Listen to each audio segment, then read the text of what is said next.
السلام عليكم ورحمة الله وبركاته.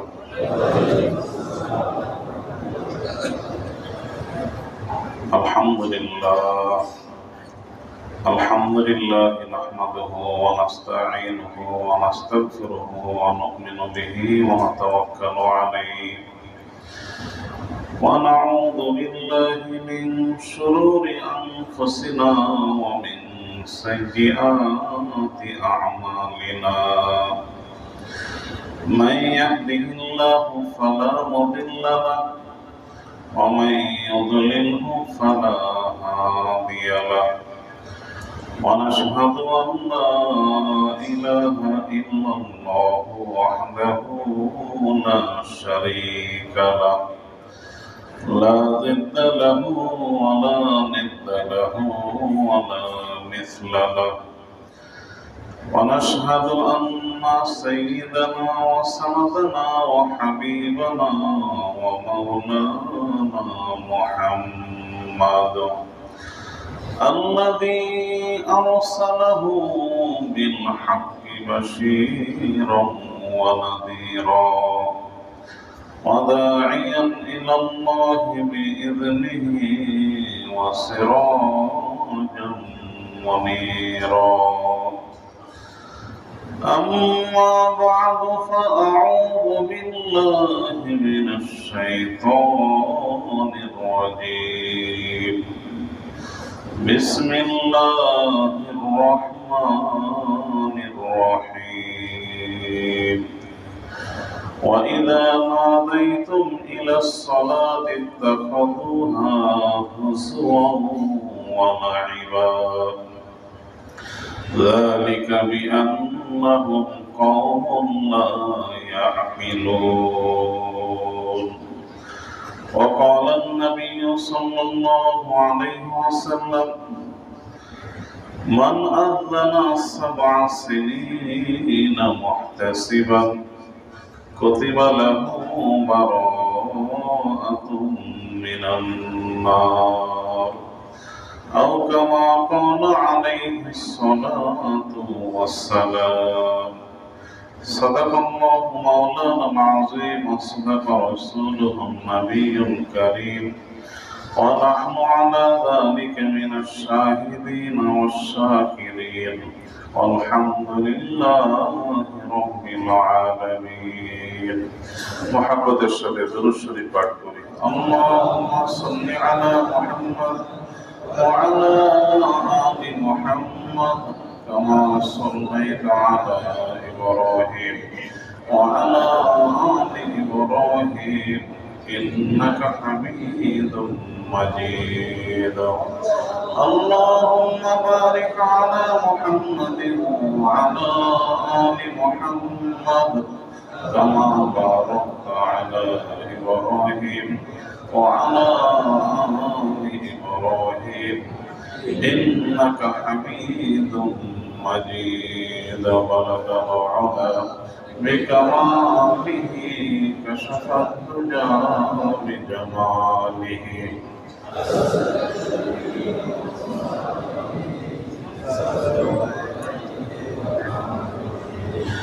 تکبیر میں کلمہ میں نمازوں میں اذان میں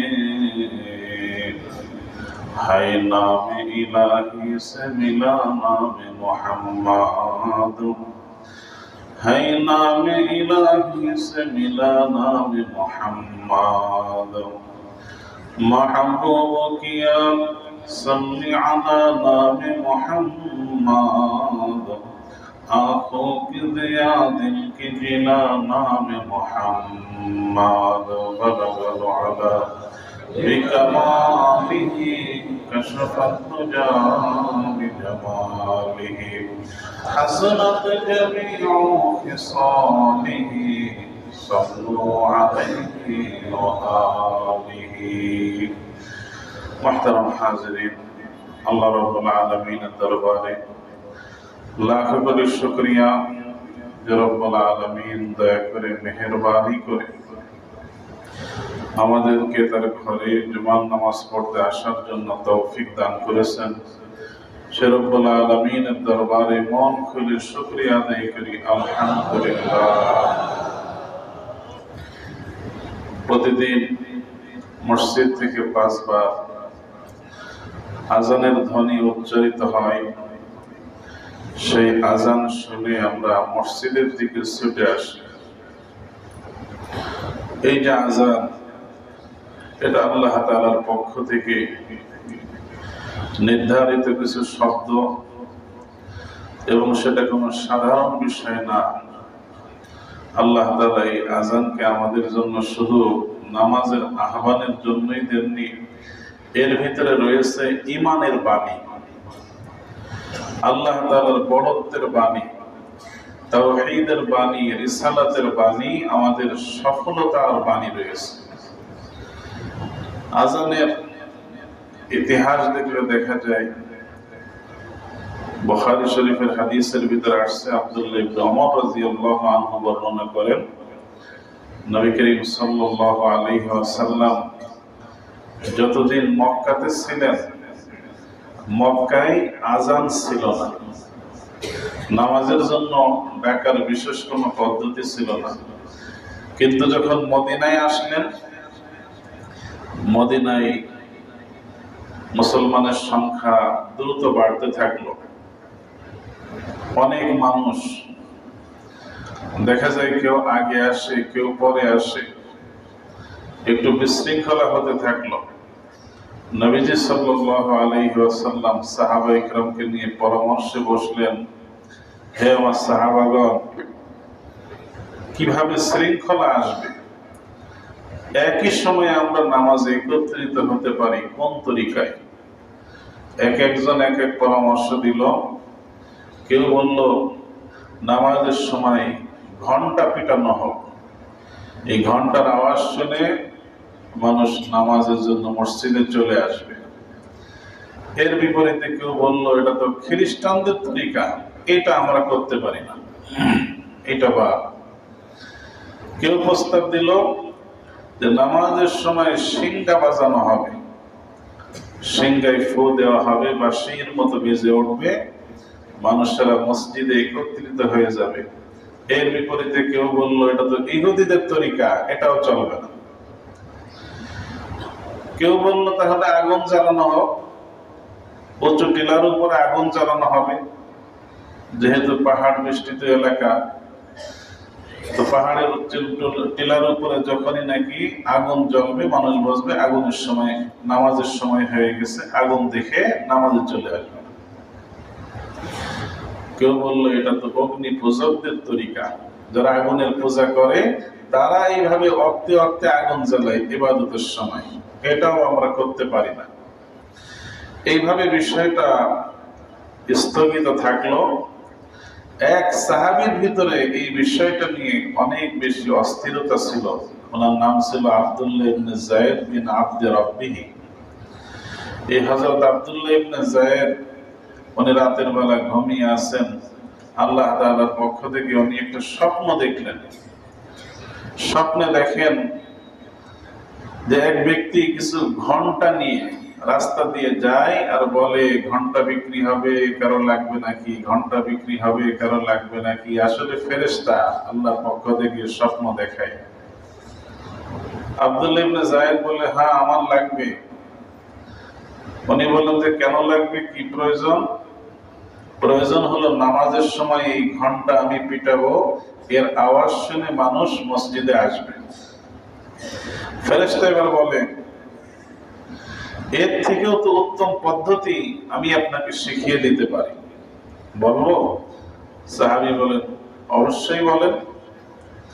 তখন এই ফেরেশতা ওই সাহাবীকে এই আজানের শব্দগুলো শিখিয়ে দিলেন। সুবহানাল্লাহ। আব্দুল্লাহ বিন যায়েদ বিন আব্দে রব্বিহি রাদিয়াল্লাহু আনহু যখন সুবহে সাদিক হলো, ফজরের নামাজের ওয়াক্ত হলো, দৌড় দিয়ে নবী করিম সাল্লাল্লাহু আলাইহি ওয়াসাল্লামের ঘরের দরজায় চলে গেলেন। দরজায় টোকা দিলেন। আল্লাহ রাসূল সাল্লাল্লাহু আলাইহি ওয়াসাল্লাম দরজা থেকে বের হলেন। আব্দুল্লাহ ইবনে যায়েদ, এই সকাল সকাল তুমি কেন আগমন করেছো? তিনি সব ঘটনা খুলে বললেন, আজানের শব্দগুলো আল্লাহ রাসূলকে শোনালেন। নবীজি বললেন, এটা আল্লাহর পক্ষ থেকে এসেছে, ইন্নাহা লারুইয়া হাক্কুন, এটা সত্য স্বপ্ন, এটা আল্লাহর পক্ষ থেকেই তোমাকে শেখানো হয়েছে। তবে তোমার আওয়াজের থেকে হযরত বেলালের আওয়াজটা অনেক সুন্দর এবং উঁচু আওয়াজ, এজন্য বেলালকে ডাকা হলো, দুইজনকে দাঁড় করানো হলো। আব্দুল্লাহ ইবনে যায়েদকে বললেন, তুমি আজানের শব্দগুলো বেলালকে শিখিয়ে দাও, আর বেলাল তোমার কণ্ঠ দিয়ে আজানের সূচনা করো। সুবহানাল্লাহ। এইভাবে আজানের সূচনা হয়ে গেল। কিন্তু এই আজানের ভিতরে as-সালাতু খায়রুম মিনান নাওম বাক্যটা প্রথমে ছিল না। পরবর্তীতে একদিন এমন ঘটনা ঘটলো, সাহাবায়ে কেরাম মসজিদে ফজরের নামাজের জন্য হাজির হয়ে গেছেন। আল্লাহ রাসূল এখনো বের হন না, বের হতে দেরি হয়। সাহাবায়ে কেরাম মনে করলেন সূর্য হয়তো উঠে যাবে, আল্লাহ রাসূলকে ডাকা দরকার। এজন্য হযরত বেলাল গিয়ে এই বাক্য দুটো বললেন, as-সালাতু খায়রুম মিনান নাওম, as-সালাতু খায়রুম মিনান নাওম। উনি ভাবলেন আল্লাহ রাসূল হয়তো ঘুমিয়ে আছেন, এইজন্য বললেন নামাজ, ঘুম থেকে নামাজ উত্তম। এই বাক্যটা উনি দুইবার বললেন, as-সালাতু খায়রুম মিনান নাওম। আল্লাহ রাসূল ঘর থেকে বের হয়ে এই বাক্য দুটোর ব্যাপারে বললেন, বাক্য দুটো খুবই সুন্দর। হে বেলাল, আগামী কাল থেকে তোমার ফজরের আজানের ভিতরে এই দুটো বাক্য তুমি যোগ করে নাও। এইভাবে এই দুটো বাক্য আজানের ভিতরে এসে গেল। হযরত বেলাল নবী করিম সাল্লাল্লাহু আলাইহি ওয়াসাল্লামের প্রিয় মুয়াজ্জিন। আল্লাহ রাসূল যতদিন হায়াতে ছিলেন উনি মসজিদে নববীতে আজান দিয়েছেন। আল্লাহ রাসূলের ইন্তেকালের পরে উনি আর আজান দিতে পারেন নাই, উনি শামে চলে গিয়েছিলেন। উনি এই কথা বলতেন যে আল্লাহ রাসূল যে মদিনায় নাই, আমি যখন আজান দিই এবং আজানের ভিতরে আশহাদু আন্না মুহাম্মাদার রাসূলুল্লাহ বলি, তখন নবীজির মিম্বারের দিকে আমি তাকাই। আল্লাহ রাসূল এই মিম্বারে আর আসবেন না, এইটা চিন্তা করলে আমি আর স্বাভাবিক থাকতে পারি না, আমার হুঁশ উড়ে যায়, আমি বেহুশ হয়ে যাই। এই জন্য উনি মদিনায় আর থাকেন নাই, উনি চলে গেছিলেন শামে। নবীজি সাল্লাল্লাহু আলাইহি ওয়াসাল্লাম 6 মাসের মাথায় ওনার স্বপ্নে হাজির। স্বপ্নে দেখালেন, বেলাল, এটা তো বড় জুলুম হয়ে গেল, তুমি এতদিন হয়ে গেল শামে বসে আছো, সিরিয়ায় বসে আছো, তুমি মদিনায় কেন আসো না? আল্লাহ রাসূলকে স্বপ্নে দেখে উনি মদিনায় আসলেন, নবীজির রওজা জিয়ারত করলেন। এর ভিতরেই মদিনাবাসী ধরল যে বেলাল, আপনার কণ্ঠে আমরা আজান শুনতে চাই, আপনি হলেন নবীজির মুয়াজ্জিন।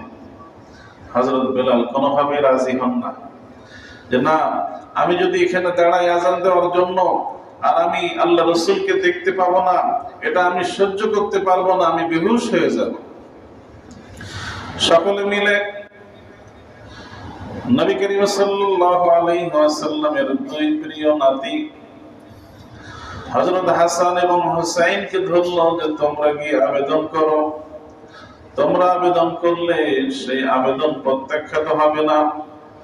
দুইজন বলল, আপনি হলেন আমাদের নানাজির মুয়াজ্জিন, নানাজি আপনাকে অনেক ভালোবাসতেন, আপনাকে আজানের দায়িত্ব দিয়েছিলেন, আপনার কণ্ঠে আমরাও আজান শুনতে চাই।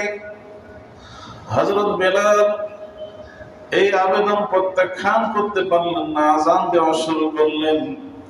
কিন্তু ঠিকই ঘটনা ঘটলো, যখন আজানের মাঝখানে আশহাদু আন্না মুহাম্মাদার রাসূলুল্লাহ বললেন আর আল্লাহ রাসূলের মিম্বারের দিকে নজর করলেন, সাথে সাথে বেহুশ হয়ে বেলাল পড়ে গেলেন।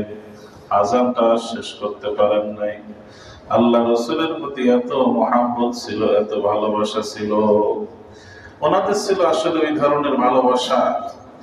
আল্লাহ রাসূল যে হাদিসের ভিতরে বলেছেন, লা ইউমিনু আহাদুকুম হাত্তা আকুনা আহাব্বা ইলাইহি মিন ওয়ালিদিহি ওয়া ওয়ালাদিহি ওয়ান নাসি আজমাইন, যে তোমরা ততক্ষণ খাঁটি মুমিন হতে পারবে না যতক্ষণ না আমি তোমাদের কাছে সব থেকে বেশি প্রিয় পাত্র হব, বেশি ভালোবাসার পাত্র হব।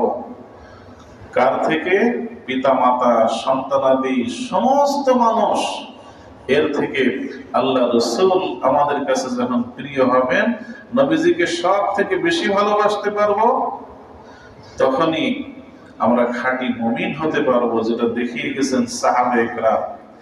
আল্লাহ তাআলা হযরত বিলালকে এত মর্যাদা দিয়েছেন, হাশরের ময়দানেও সমস্ত উম্মতের মাঝে দাঁড়িয়ে হযরত বিলাল আযান দিবেন, কোনো মাইক লাগবে না, উম্মতে মুহাম্মাদী সহ সমস্ত উম্মতের কানে আল্লাহ তাআলা হযরত বিলালের এই আযান হাশরের ময়দানে পৌঁছে দেবেন। সুবহানাল্লাহ। সকলে এক জায়গায় শুনতে পাবে হাশরের ময়দানে আযানের আওয়াজ। আযানের ভিতরে আল্লাহ রাব্বুল আলামিনের বড়ত্ব বয়ান করা হয়েছে। প্রথমেই দেখেন 4 বার আল্লাহু আকবার, এরপর শেষে আবার 2 বার আল্লাহু আকবার। আল্লাহু আকবারের অর্থ কি? আল্লাহ তাআলাই সব থেকে বড়। সব থেকে বড় কে? আল্লাহ। আযানের ভিতরে 6 বার, 5 বার এই আযান হয়, তাহলে আযানের ভিতরে আল্লাহর বড়ত্ব বয়ান করা হয় 30 বার দিনে। তো একামতেও 6 বার করে আছে, একামতেও 30 বার, 30 30 60 বার আযান এবং একামতের ভিতরে আছে আল্লাহু আকবার। এরপরে আমরা যে নামাজ শুরু করি সেখানে কি সুবহানাল্লাহ বলি না আল্লাহু আকবার বলি? সেখানেও আল্লাহর বড়ত্ব। রুকুতে যাই সেখানেও কি বলি? আল্লাহু আকবার। সিজদায় যাই, সিজদার থেকে উঠি সেখানেও কি? আল্লাহু আকবার।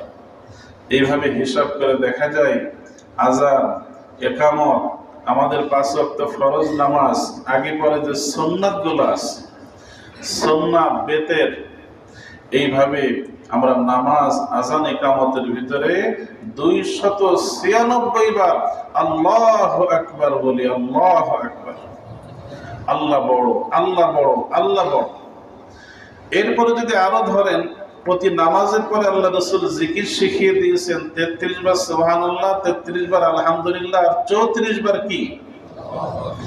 আল্লাহু আকবার।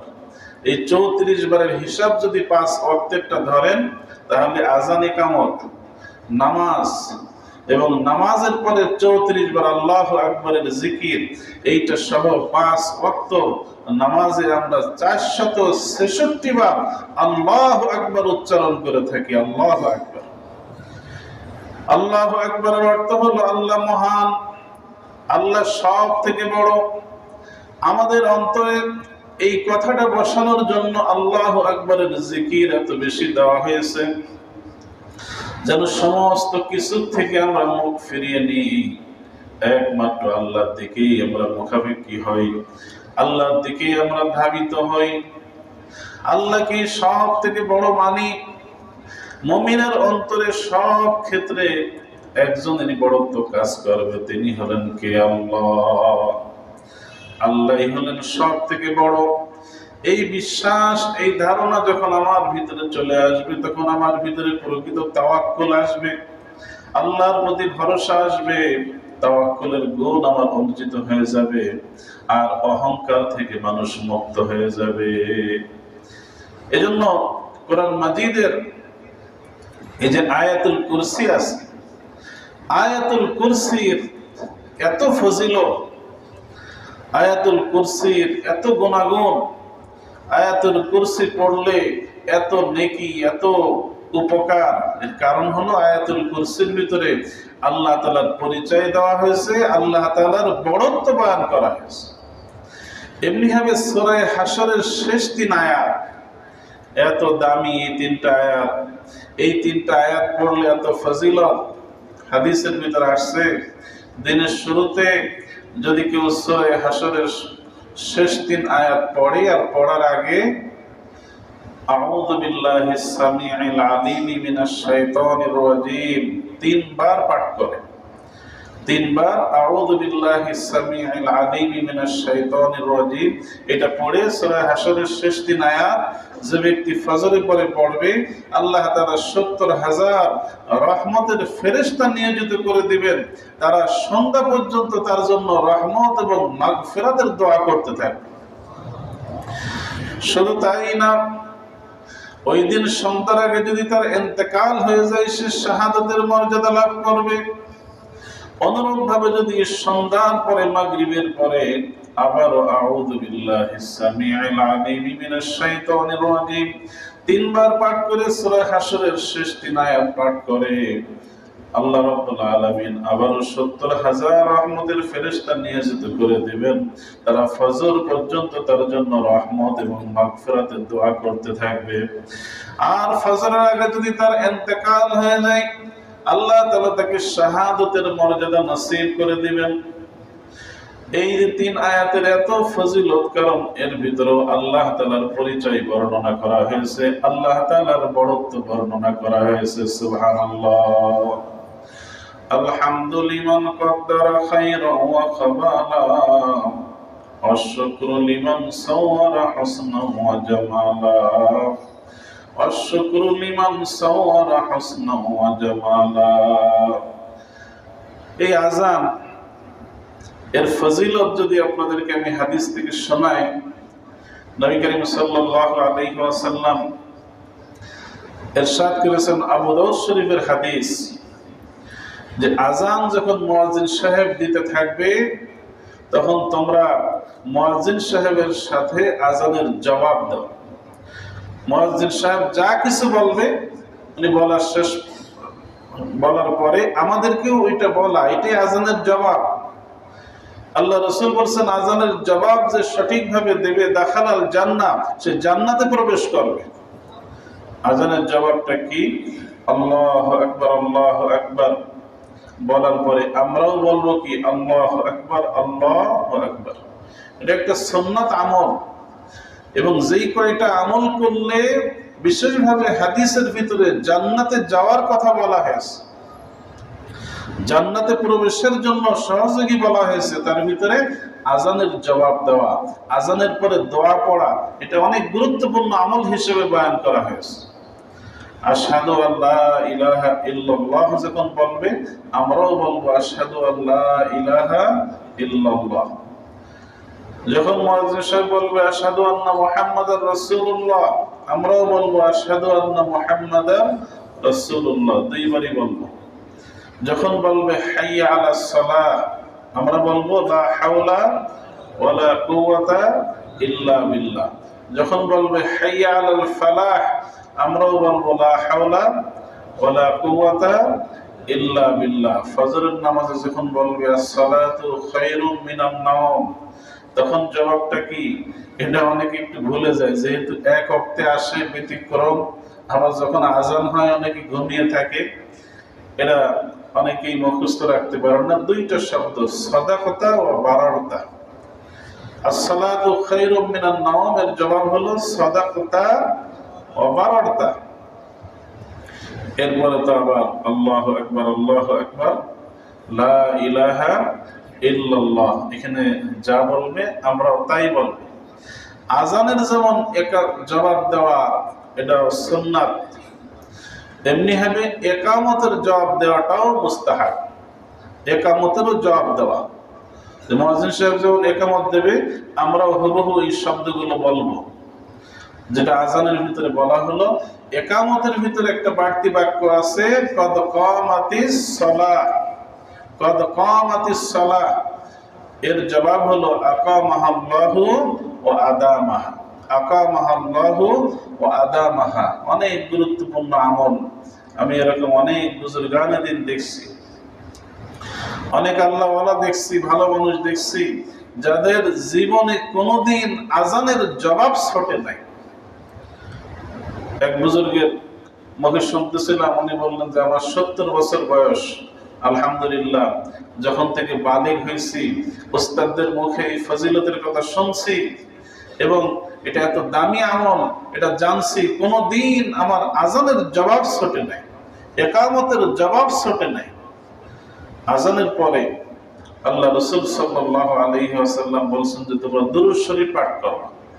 বড় দুরূদ শরীফ যদি পারেন তাহলে বড় দুরূদ শরীফ পড়েন, না হলে ছোট দুরূদ শরীফই পড়েন, কিন্তু আজানের পরে প্রথমে দুরূদ শরীফ পড়েন, এরপরে দোয়া। এভাবে আল্লাহ রাসূল নিজে সিরিয়াল করে দিয়েছেন। দুরূদ শরীফ পড়ার পরে আমরা দোয়া পড়ব, আল্লাহুম্মা রাব্বা হাযিহি দাওয়াতি তাম্মা ওয়াস সালাতিল কায়িমা। এই দোয়া আমাদের জানা আছে, শেষ পর্যন্ত আমরা পড়ব। এই দোয়াটা এত ফজিলতপূর্ণ, আল্লাহ রাসূল বলেন আজানের পরে এই দোয়া যারা নিয়মিত পড়বে, একদিন পড়লেই আসলে এই ফজিলত পাওয়া যায় না, নিয়মিত যারা পড়বে, হাদিসের ভাষা হলো হাল্লাত লাহু শাফাআতি ইয়াউমাল কিয়ামা, কিয়ামতের দিন তার জন্য সুপারিশ করা আমার জন্য অবধারিত হয়ে যাবে, আমার জন্য আবশ্যক হয়ে যাবে, ওয়াজিব হয়ে যাবে। এত গুরুত্বপূর্ণ আমল এটা। আল্লাহ তাআলা আমাদেরকে সারা জীবন এই আমলগুলো করার তৌফিক দান করেন। আজান আল্লাহ তাআলার পক্ষ থেকে এমন একটা নিয়ামত, এই আজান এমন ভাবে আল্লাহ সাজিয়েছেন যে পৃথিবীর পূর্ব থেকে পশ্চিম সদা সর্বদা এই আজানের ধ্বনি উচ্চারিত হতে থাকে, সদা সর্বদা। ফজর থেকে শুরু হয়, একেবারে ইন্দোনেশিয়া জাপান থেকে পূর্ব থেকে যে শুরু হয়, এইটা একেবারে চলতে চলতে আমেরিকায় যে শেষ হয়, এটা আপনারা শুনলে অবাক হয়ে যাবেন। অনেক গবেষক গবেষণা করে সারা পৃথিবীর সিরিয়ালগুলো সুন্দর করে করছেন যে কিভাবে আল্লাহ তাআলার বড়ত্ব, আল্লাহর কুদরতের আওয়াজ সর্বদা পৃথিবীর ভিতর চলতে থাকে। আপনাদেরকে একটু শোনাই দিই, তাহলে আল্লাহ তাআলার এই বড়ত্বের আওয়াজ কিভাবে পৃথিবীতে চলে আমাদের একটু ধারণা থাকবে। সর্বপ্রথম ফজরের আজানটা শুরু হয় ইন্দোনেশিয়া থেকে, জাপান থেকে, কোরিয়া থেকে। সেখান থেকে শেষ হতে হতেই প্রতি দেশে দেশে একটু পরে শুরু হয়, কিন্তু আমাদের যখন আজান শুরু হয় তার আগেই কিন্তু 12 মাস শেষ হয়ে যায়। এইভাবে একটু সিরিয়াল আছে। তো জাপান ইন্দোনেশিয়ায় শেষ হওয়ার পরপরই চাইনা, মঙ্গোলিয়া, রাশিয়ায় আজান শুরু হয়ে যায়। সেখানে ফজরের আজান শেষ হওয়ার পরেই মালয়েশিয়া, থাইল্যান্ড, বার্মায় শুরু হয়ে যায়। সেখানে শেষ হওয়ার পরেই আমাদের বাংলাদেশ, নেপাল, শ্রীলঙ্কায় ফজরের আজান হতে থাকে। এইটা শেষ হওয়ার পরেই ভারত, পাকিস্তান, আফগানিস্তানে ফজরের আজান হতে থাকে। সেখানে শেষ হওয়ার পরেই উজবেকিস্তান, কাজাখস্তান, তুর্কমেনিস্তান, এগুলোই আজান হতে থাকে। এরপরে যে হয় ওমানে, ইরানে শেষ হওয়ার পরেই Saudi Arab, Arab Emirates, Qatar, Bahrain, Kuwait, Yemen, Iraq, Mozambique, তুরস্ক, এই সমস্ত রাষ্ট্রগুলোতে ফজরের আজান হতে থাকে। সেগুলোতে শেষ হওয়ার পরেই Jordan, Syria, Ethiopia, Kenya, Lebanon, ফিলিস্তিন, এসব রাষ্ট্রে আজান হতে থাকে। এরপরেই মিশর, সুদান, উগান্ডা, ইউক্রেন, কঙ্গো, এগুলোতে আজান হতে থাকে। তো এইভাবে সারা পৃথিবীতে আজান চলতে থাকে। এরপরে লিবিয়া, বুলগেরিয়া, কোস্টারিকা, অস্ট্রেলিয়া, জার্মানিতে আজান হতে থাকে। এরপরে নাইজেরিয়া, ইতালি, তিউনিসিয়াতে আজান হতে থাকে। তিউনিসিয়াতে শেষ হওয়ার পরেই আলজেরিয়া, ফ্রান্স, যুক্তরাজ্য, আয়ারল্যান্ড, এইগুলোতে আজান হতে থাকে। ওইগুলোতে শেষ হওয়ার পরেই মরক্কো, স্পেন, পর্তুগাল, সেনেগাল, এগুলোতে আজান হতে থাকে। ওইগুলোতে শেষ হওয়ার পরেই Brazil, Venezuela, Uruguay, Argentina, Colombia, এগুলোতে আজান হতে থাকে। এরপরে সর্বশেষে গিয়ে মার্কিন যুক্তরাষ্ট্র, আমেরিকায় আজান হতে থাকে। আজান থেকে কোনো সময় খালি নাই, পৃথিবীতে সর্বদাই আজান চলমান আছে, বলেন সুবহানাল্লাহ। আচ্ছা, ফজর শেষ, এবার কি শুরু হয়ে যায়? যোহর শুরু হয়ে যায়। ফজর শেষ, যোহর শুরু হয়ে যাবে। এইভাবে সদা সর্বদা পৃথিবীর বুকে আল্লাহর বড়ত্বের আওয়াজ চলছে। বড়ত্বের আওয়াজ চলছে। আল্লাহ চান যে আল্লাহর বড়ত্বের আওয়াজই সর্বদা চলতে থাকবে, কারণ বড়ত্ব একমাত্র কার জন্য? আল্লাহর জন্য। আল্লাহর বিপরীতে যারাই বড়ত্বের দাবি করেছিল, পৃথিবীর বুকে অহংকার করেছিল, ফেরাউন আল্লাহ তাকে ধ্বংস করছে। নমরুদ খোদাইত্বের দাবি করেছিল, আল্লাহ তাকে ধ্বংস করে দিয়েছে। এমনি ভাবে কারুন বড়ত্বের দাবি করেছিল, আল্লাহ তাকে ধ্বংস করছে। হামানকে আল্লাহ ধ্বংস করছে। এমনি ভাবে কওমে আদ, কওমে সামুদ, এদেরকেও আল্লাহ ধ্বংস করছে। ইসরাইলকেও ধ্বংস করবেন আল্লাহ ইনশাআল্লাহ।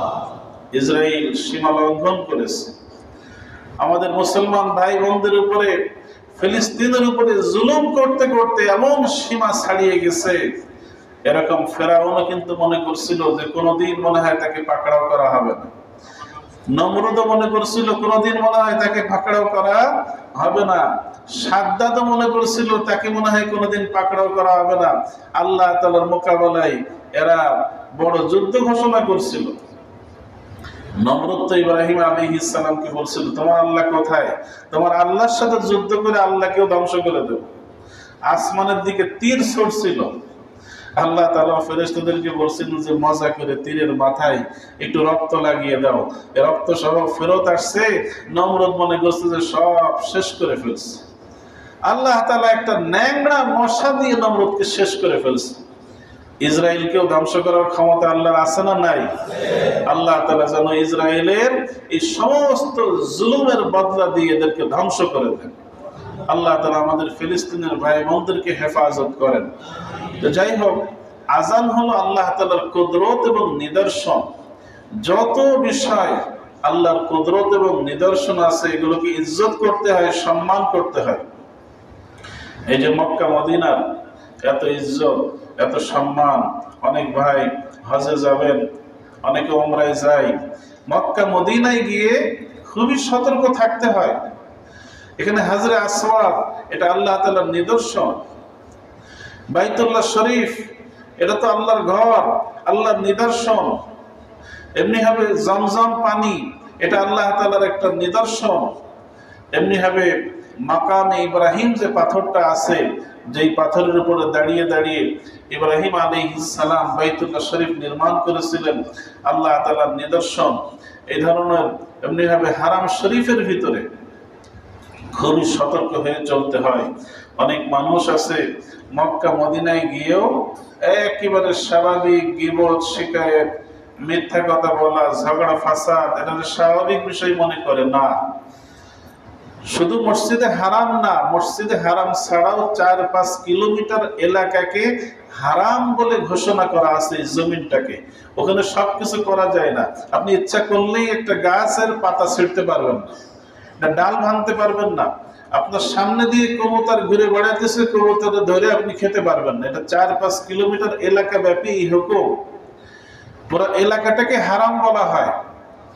আল্লাহ নবী সাল্লাল্লাহু আলাইহি ওয়াসাল্লাম বলেছেন যে 3 ব্যক্তির প্রতি আল্লাহ তাআলা সব থেকে রাগান্বিত হন, 3 ব্যক্তির উপরে বেশি বেশি গজব নাজিল করেন।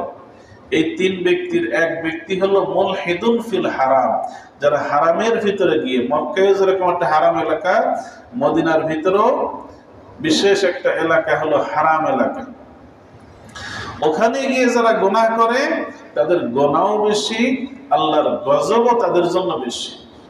যেখানে যেখানে ইসলামের শিআর, ইসলামের নিদর্শন, সে সময় আদবটা রক্ষা করতে হয়। মসজিদে আজান চলছে, আমি ওই আজান চলা অবস্থায় একেবারে গান চালাতে থাকলাম, রং তামাশা করতে থাকলাম, আড্ডা দিতে থাকলাম, এরকম ঝগড়া চলছে, গালিগালাজ করতে থাকলাম, আজান রে আমি কোনো কিছু মনেই করলাম না। এটা আজানের সাথে বেয়াদবি। এজন্যই আদব হলো যে আজান শুরু হয়ে গেছে, আপনি এখনো বাথরুমে যান নাই, তাহলে আদব হলো আজান চলা অবস্থায় আর বাথরুমে না যাওয়া। আগের থেকে যারা বাথরুমে আছে তারা তো আছেই, কিন্তু আজান শুরু হয়ে গেছে, আজান চলমান, তখন একটু ধৈর্য ধারণ করা। আজান শেষ, আজানের দোয়াটা পড়ে তারপরে বাথরুমে যান, কারণ আল্লাহ তাআলার বড়ত্বের আওয়াজ চলছে। এমনকি আজান যখন চলে, আজান শুরু হয়ে গেছে, আপনি কোরআন তেলাওয়াত করতেছেন, এখানেও নিয়ম হলো উত্তম কোনটা, কোরআন তেলাওয়াত কেউ যদি চালিয়ে যেতে চায় জায়েজ আছে, জায়েজ আছে, কিন্তু উত্তম হলো আজান শুরু হয়ে গেছে, কোরআন তেলাওয়াতটা আপাতত অফ রাখেন, কোরআন তেলাওয়াতটা অফ রেখে আজানের জবাব দেন। আজান শেষ হওয়ার পরে গিয়ে এরপরে আপনি আবার কোরআন তেলাওয়াত শুরু করেন। এরকম আজানকে আমাদের সম্মান দিতে হবে। আজানের ভিতরে আল্লাহ তাআলার বড়ত্ব বয়ান করা হয়, আজানের ভিতরে আল্লাহ তাআলার একত্ববাদের বয়ান করা হয়, আজানের ভিতরে আল্লাহ রাসূল সাল্লাল্লাহু আলাইহি ওয়াসাল্লামের রিসালাতের বর্ণনা করা হয়, আজানের ভিতরে হাইয়া আলাস সালাহ যে বলে, হাইয়া আলাল ফালাহ যে বলা হয়, এর অর্থ হলো সফলতার দিকে আসো, এখানেই হলো প্রকৃত সফলতা, আমাদের সফলতার কথা বলা হয়। সুতরাং আজানের আদব করতে হবে, আজানের জবাব দিতে হবে, আজানের পরে দোয়া পড়তে হবে, আজান সম্পর্কিত বিধিবিধানগুলো মেনে চলতে হবে। আল্লাহ তাআলা আমাদেরকে তৌফিক দান করেন, আল্লাহ তাআলার সন্তুষ্টি আমাদেরকে অর্জন করার তৌফিক দান করেন। আমিন। ওয়া আখিরু দাওয়ানা আনিল হামদুলিল্লাহ।